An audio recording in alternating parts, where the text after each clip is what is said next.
You there. Cool. Great, not cold. Awesome.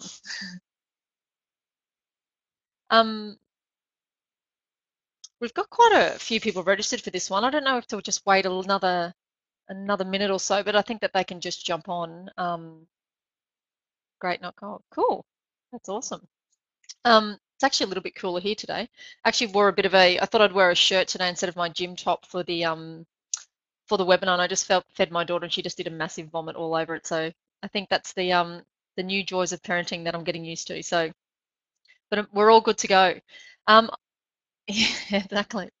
Um, yes, but it's a wonderful life. Yes, she's beautiful. She's 5 months and 2 weeks now, so time's going very quickly.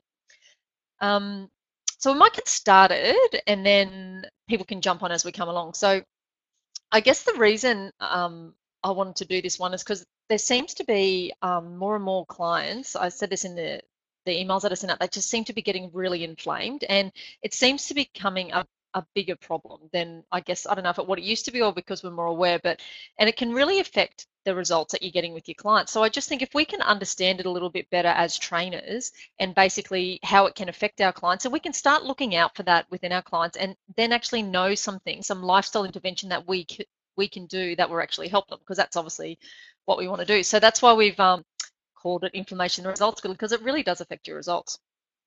So, when you think about it, if I asked everyone here on the call, like who here has Nurofen in their cupboard or some turmeric in their cupboard? I know I do. Both. Yeah, there's a few people trying me. Yeah, no, it's interesting, isn't it? It's turmeric. Awesome. So yeah, we do. Like nearly every single person either has Nurofen or turmeric or both in their cupboard. Now, why does everyone have anti-inflammatories? Why are we getting so inflamed? So it's interesting. So in the US, the anti-inflammatory, the non-steroid anti-inflammatory drug market is worth $11.4 billion. So, there's obviously a market for it. So, let alone the turmeric growth, which is great to see a growth in turmeric because obviously it's a natural substance, and there are more and more research coming out showing the benefits of turmeric, even more so in the medical arena now.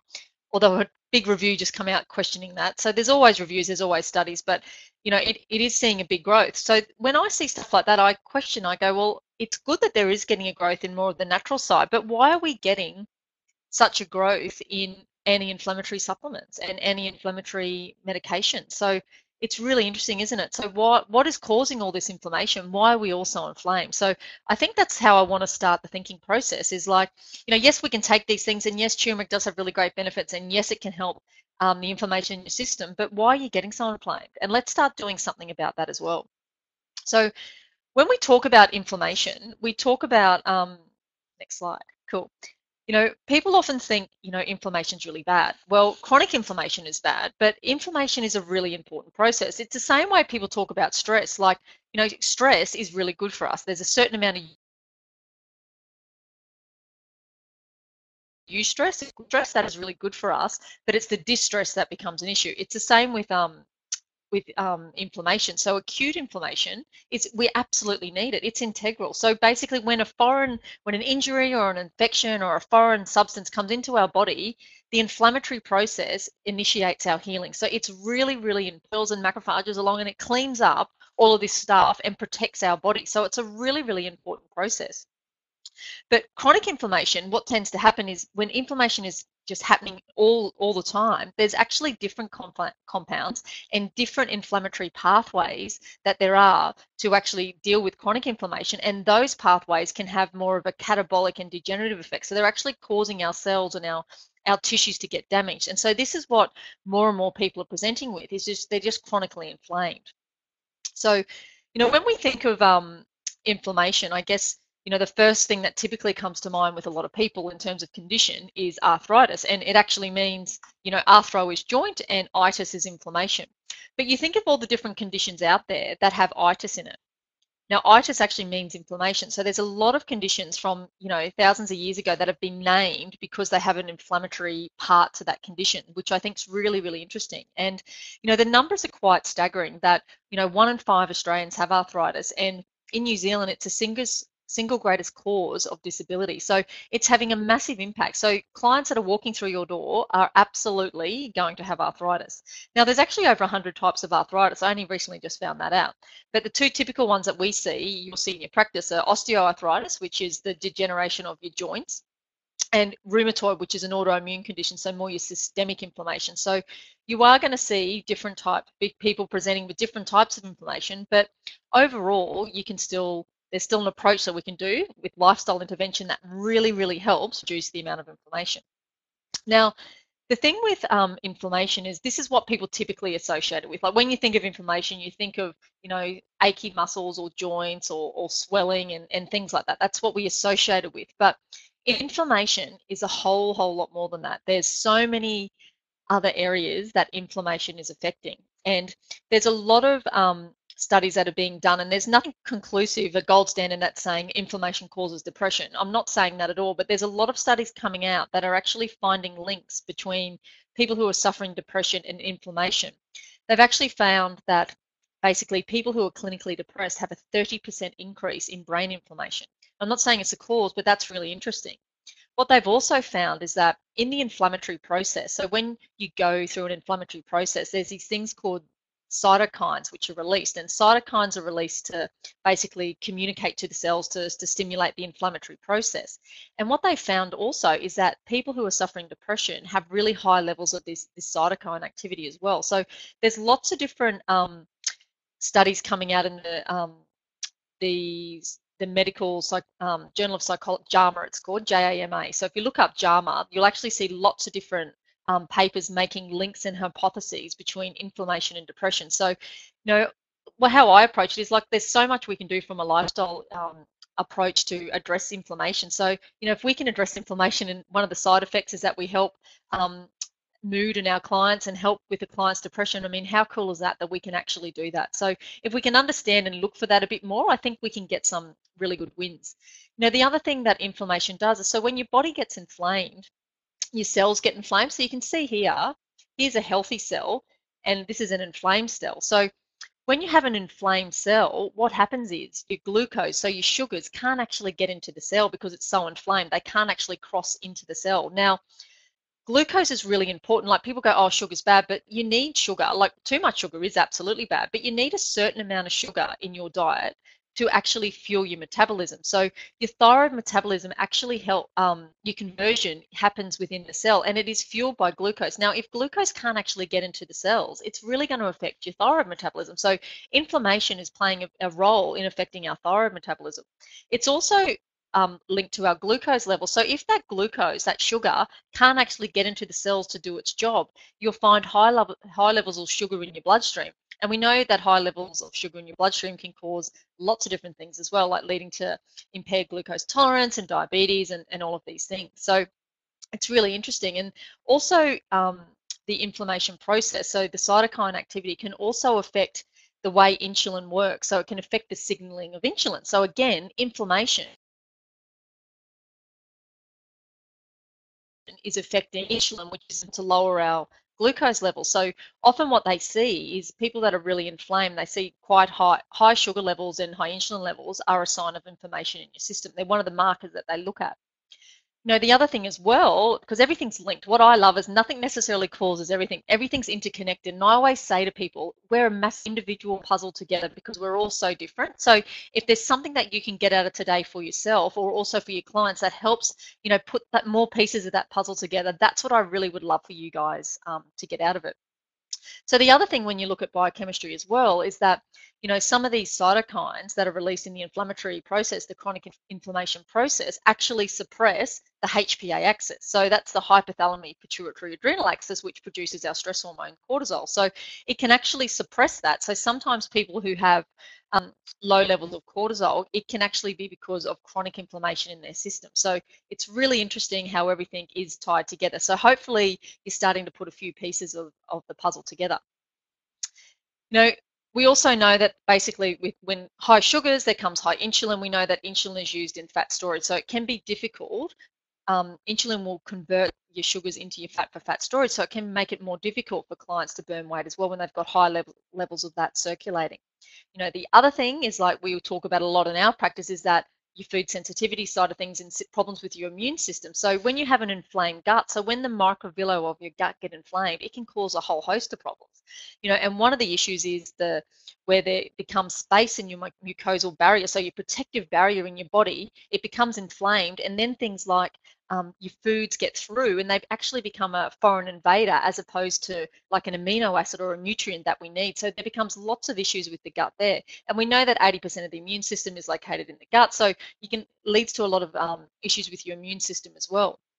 So this diagram down here, now I'm not saying like inflammation is the cause of all of these diseases, absolutely not. But what they're finding more and more is that inflammation seems to be a sign and seems to be linked with more and more conditions. Now, nearly every autoimmune disease that's out there, inflammation is a sign of that condition. Now, is it causing that? I'm not sure. Is the autoimmune disease causing the inflammation? But what's really interesting is that inflammation is around, inflammatory markers are higher with these autoimmune diseases. Now, you think your immune system's located in your gut. If you've got inflammation in your gut, what is going on there? And I think, as we move forward over the years, I think there's going to be more and more, I guess, definitive research and things that come out. But from a functional clinical perspective, they're absolutely seeing that when you address inflammation and you address your gut, it does help with these things. We talked about diabetes a bit earlier, that the high sugar levels, there's things like, different pulmonary diseases, like so many conditions like your asthma, is, the inflammation of the airway. So you've got all of these things where inflammation is actually linked to certain conditions. And so if we can address that,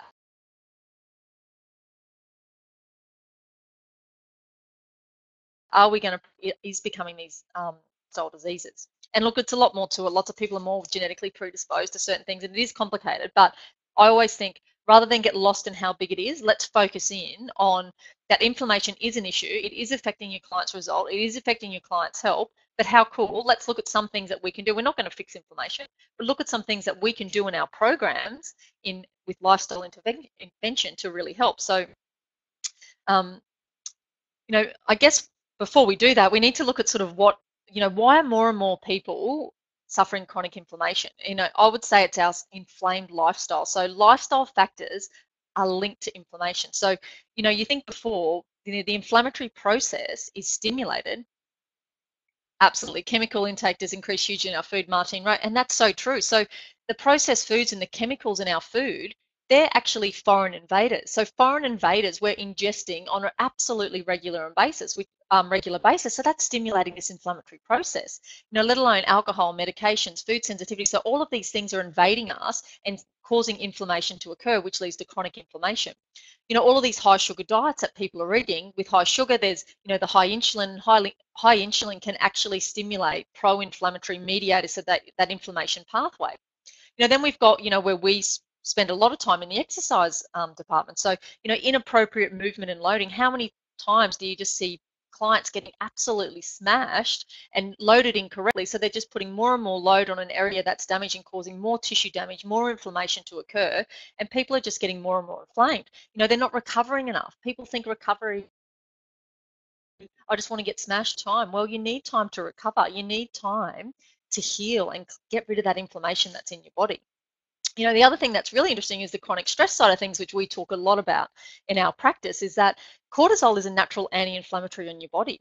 Yet people are struggling to produce enough cortisol because they can't produce as much cortisol as what they need to respond to stress. So they're actually losing some of their anti-inflammatory properties, which is really interesting.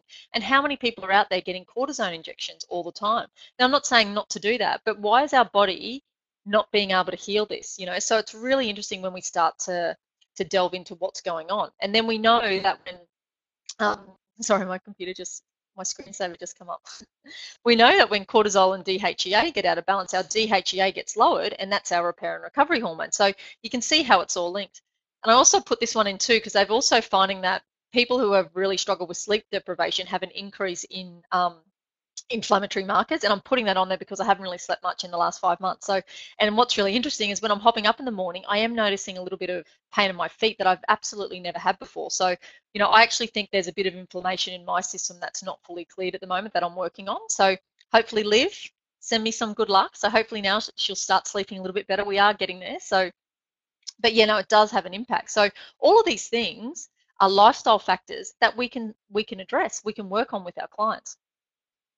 And one of the biggest things that I see with clients that we work with and so many people is that they get stuck in this cycle. So they get stuck in this cycle of stress, sugar, and inflammation. So, we get stressed, and stress releases our stress hormones, which causes our sugar to increase. And when our sugars increases, we know that stimulates inflammation. And we get inflammation in our body that causes more stress. So we just go around and around in these cycles. And so many of our clients are stuck in this cycle, and it's really difficult to break. So at our practice, we always sort of start at the stress side of things, because that's where we start in terms of our hierarchy and our plan to get our biggest wins. But you also have to have a multifaceted approach. So in terms of breaking this cycle, we need to look at managing the sugars and doing things to really dampen down the inflammation and the stress, so people can start breaking out of these cycles, because that's what we're seeing so much of. In terms of, I guess, signs and markers of what to look for. So, when someone's inflamed, they're often achy and sore, they're really puffy. I have this vision, I see it a lot of men who are sort of just that really puffy, bloated male who's got that red tinge to them, like they've got that red around them, and they've just got so much inflammation in their system, often being bloated or having stomach upsets and fatigue. It's all quite linked to inflammation. So if you've got people walking through your door who look like that or presenting like that, it's a sign that they've absolutely got some inflammation going on. Other things that you can look at is often when we do a lot of blood chemistry, Mark. I've just been completing a functional blood chemistry course, which is really interesting, looking at our blood markers, not from a medical range, but from a functional range, and what our blood should be to be optimal measures and what we can do to work towards that. So it's really interesting. And one of the measures that most clients will get when they get their bloods done at a doctor is the CRP. So it's a protein that's used to indicate if there is inflammation going on in your system. So it was really interesting when I was in hospital in 2015 with Will when my waters had broken. I was actually having a blood test every 2 days to monitor that level. They were really checking it, because if there was any spike in that level of protein, it was a sign that there was inflammation driven by an infection, which would cause a lot of complications with the pregnancy. So it is something that they use a lot in the medical industry. So you will get clients who get that marker. What I'll say is that the medical ranges are quite high, so I'd be looking to hone in on that a little bit more. The other thing that typically your clients get are your bloods. They get bloods done when they get their bloods done at a doctor, and again, your fasting blood glucose level, yes, you become diabetic when you're 6.5, 7, and you've got issues up there, but more around an optimal range you want to be looking is that 4 to 5 millimoles a litre. So if it's starting to creep up outside of that, that's when we can get some intervention.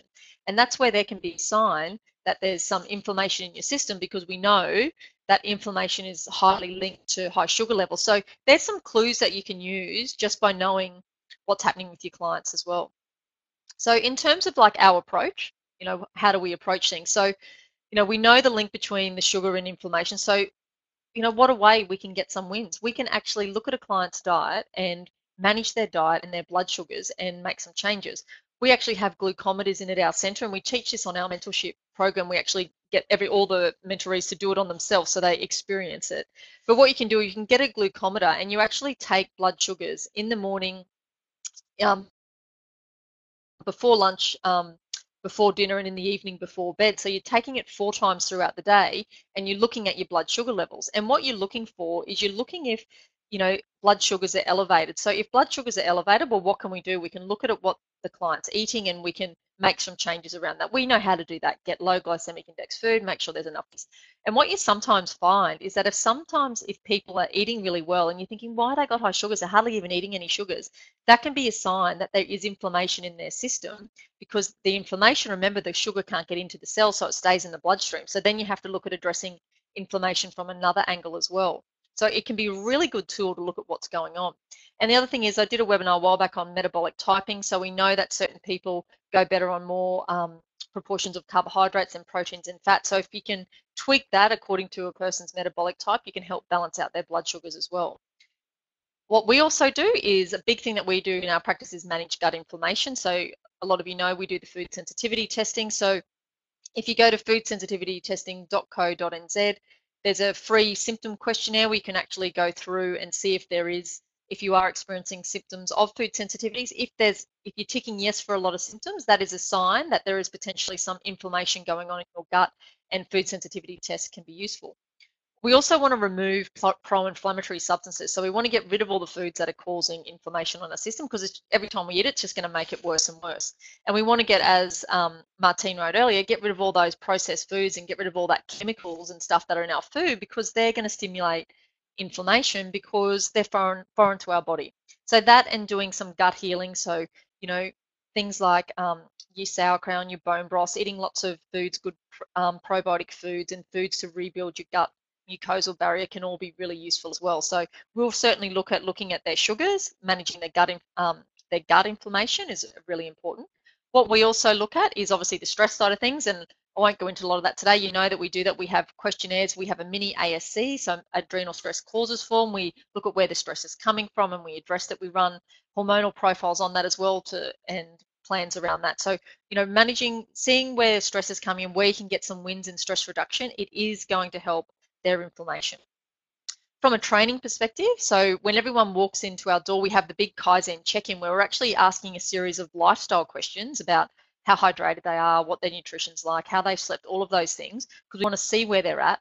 And this picture here, we also do a weight shift. So we have their feet on each scale because we want to see if their body's in alignment before they change. So everyone that walks through our door will do a client check-in, so they'll score themselves out of 10 for lifestyle factors, and they'll jump on here just to see where their body's at, because as professionals, if they're coming in and they're lopsided like this guy is here, you're actually going to load them when they're lopsided and cause more and more injury, stress, and inflammation on their system. Now, that's what they're not coming to us for that. So if we can do these check-ins from a lifestyle perspective and make sure they're not too stressed and tight, and train them appropriately, and if we can balance their body and make sure we do some corrections and things like that in their assessments, we can actually prepare them to train so they're staying in balance. So those things are really important, particularly if you've got an inflamed client. You don't want to be adding more inflammation. Then you've got your low volume recovery weeks. This is something we put in our group program and we put all through our centres to, people lose sight of this sometimes, is that it's really important to allow the body to heal, not smash, smash, smash, and, cause so much stress and inflammation on the body. We want to deal with that a lot better. I'm a big fan of yoga. I believe yoga is brilliant for a lot of the circulation in our system and clearing out inflammation in the body. That and gentle working in movements are really, really good for stimulating blood flow and clearing inflammation from our body. So they're really cool too. Last couple of things we have also is that in terms of supplements, there are quite a few supplements out there. Good, a few of you have got turmeric, so that's really cool. There's also something, it's an interesting area that we're going to start playing around with. I haven't, because I've been pregnant the last couple of years and breastfeeding, I don't like to try anything, but I'm in a functional health group from the States with some really cool practitioners, and from a clinical perspective, this proteolytic enzyme here, they're finding some really great results with inflammation. It's basically an enzyme taken from a silkworm, so of all things. I don't know if I can picture that when I take it. I've got some here to bring in for the guys to try, and what they're finding is that basically inhibits these pro-inflammatory pathways that are causing a lot of the tissue destruction, and people with chronic inflammation, they're really getting some good wins there. So I'm really interested in finding out more about that. And then you've got willow bark, which is a natural substance which has been around for years, back in Hippocrates' days, when they used to treat inflammation and fever. It tastes absolutely disgusting, and you've just got to absolutely down. It's this really thick thing, but it's really good for inflammation as well. And then there's obviously the omega-3s that we get clients taking a lot of as well.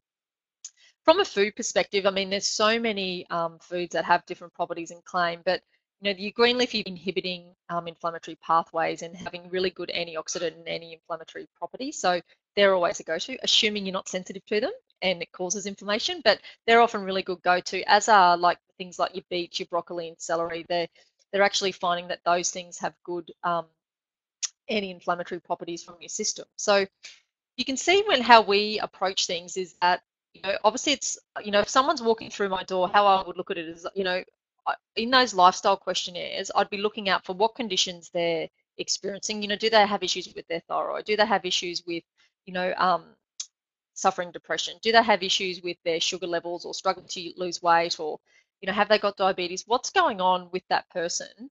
Are they presenting looking a bit puffy, achy, sore? Start to look at what's going on in that person, and then you can start going through some of the things from here today and going, okay, let's see what it is for that person. Let's go through what they're eating. Let's go through this and piece it all together. Because what you find, I think the more knowledge, knowledge is power. And the more knowledge you have, what I find is that you just tell a client something a different way, and it's the thing that's going to initiate the change. So, you might have been working on someone to cut out the sugar in their diet for a long time, but they're not interested. But if it's going to help reduce their inflammation, and it's going to help with their thyroid metabolism, because that's what's really meaningful to them. They want to not have a sluggish thyroid metabolism because they want to feel energy and lose weight. Well, then that's the go-to. So sometimes I love all this because you're just presenting it to a client in a different way that they get, or that's really meaningful to them, and it really helps initiate the the behavior change and the changes that you're looking for. Because the more you understand and the client can understand, then they're more likely to buy into why they're doing that change, and they're actually really going to have that belief that it is going to make a difference, because we know that belief plays a huge part. Like, there's a placebo effect. If people believe something's going to work, it's absolutely going to work even more. So, I guess that's how, what I love about using these things through here. So does anyone have any questions at all before we start wrapping up? Hopefully you've got a bit of an insight in, I guess, understanding it a bit more, what markers, even if there's just one or two things that you take from today that you can start, implementing in your practice or implementing with particular clients. I think it'd be really, really useful. Any questions going out there? Few typing. There's a few typing. No typing. No. While the typing's happening, I'm not sure if there's questions coming through. One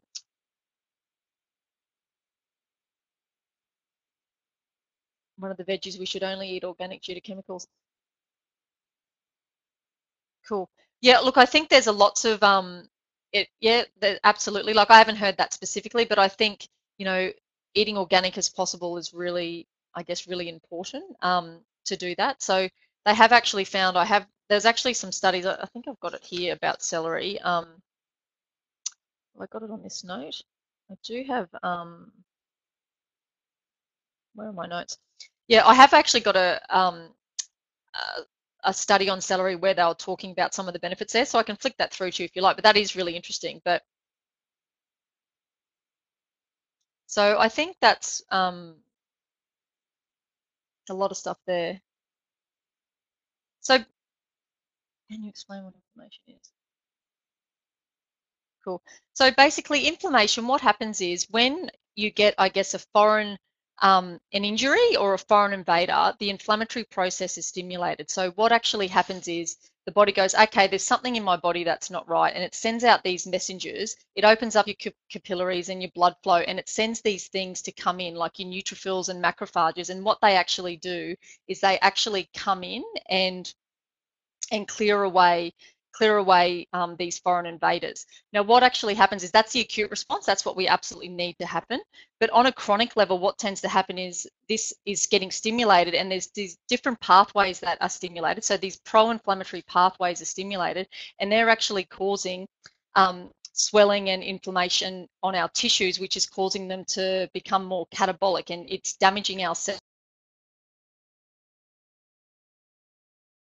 by that response. So basically, when you get inflamed, you often get pain, you get stiffness. Sorry, I confusion again. Inflammation is linked to obviously pain, soreness, tissue swelling and stuff. So often when you get inflamed, the swelling stimulates our nerves. Sorry, my computer's dropping out again. Stimulates the nerve endings which cause the pain in our system. Makes sense what I'm talking about in terms of acute and chronic. But that is what exactly is happening. So you're getting that in your body, which is good in a short term. So, and that's where, but a lot of people are having that long term. So they're getting that swelling, they're getting that pain, the redness and soreness, because it's not going away. So, and that's what's causing a lot of tissues and cells to get damaged, is all of that is staying in the body. It's only meant to be there on a short term. So I guess that's what, if that makes sense. If not, flick me a message and I can have a chat with you after, Ross, if you like. I hope that answered it. In terms of what's coming up, there's the New Zealand tour. Dave's actually heading over. We're working on a talk, but I actually, 6 flights in a couple of days, I can't actually make with Liv, but he's got some things in Wellington, Auckland and Christchurch, and it's actually going to be going through case studies of specific people that we work with in in the clinic and showing our approach. So it's really, yeah, going to be really showing you some really good practical tools and how to do that. So it's on the event page that's there. We've also got a couple of mentorships coming up this year. It just contact us if you'd like to have a chat about what that involves, or you want to find out more about our mentorship program. We sort of go into a lot more detail about this approach. You'll actually learn all the weight shifts, the assessment, how to do the blood sugar monitoring, you do your thyroid temperature. So you actually get all these tools to actually go back and take in your practice, which is really, really cool. And what else we've got coming? And we've got Dave's doing the next webinar on designing the ultimate warm-up on the 13th of April. So there'll be some information coming out on that, which will be really cool. So great to chat to you guys. Hope you have a lovely day. I'm glad it's good weather in New Zealand for the New Zealanders that are there. And I think that's us. Flick us a message if you wanted to chat about anything we've got coming up. We love having you guys along, and enjoy your day.